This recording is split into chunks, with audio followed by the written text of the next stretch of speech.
பூதநாத சதானந்தா சர்வபூத தயாபரா ரக்ஷ ரக்ஷ மகாபாஹோ சாஸ்திரே துப்யம் நமோ நம.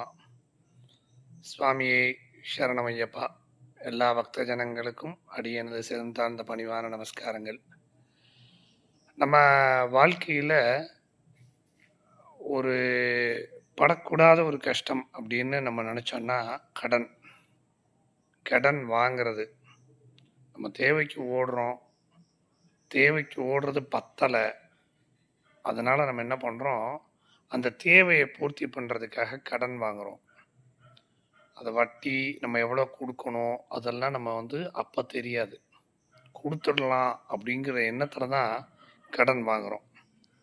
யாரும் கொடுக்கக்கூடாதுங்கிறதுக்காக நம்ம கடன் வாங்கலை. அதில் எல்லாருக்கும் திட்டவட்டமான மறுக்க முடியாத நம்பிக்கையும் உண்மை இருக்குது. சரி, இப்போ இந்த கடனை வாங்கிட்டோம், நம்ம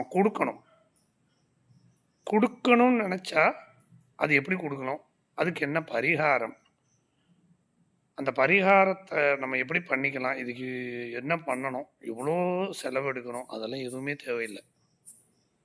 பரிகாரம் உண்டு, பரிகாரம் தேவையில்லைன்னு இல்லை. அதுக்கு பேர் பரிகாரம் இல்லை, பிரார்த்தனை. சரியா?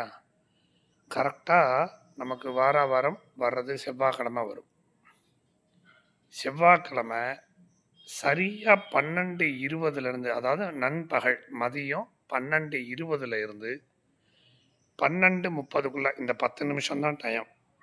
இந்த 10 நிமிஷத்தில் ஒரு வெள்ளை பேப்பர் மாற்றிடக்கூடாது, ஒரு வெள்ளை பேப்பர்.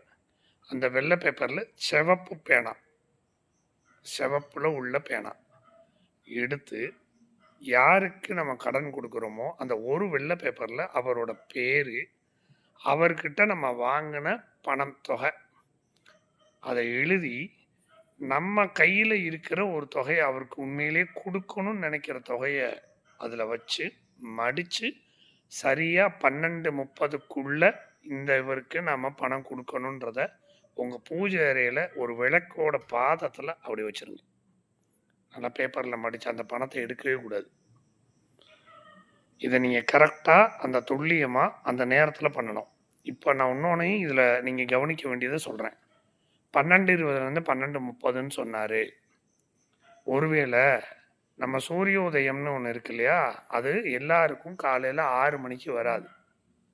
6 மணிக்கு வரலாம், 6:30 வரலாம், 5:50 வரலாம். இந்த மாதிரி நிறையா விஷயங்கள் முன்ன பின்ன இருக்கும்.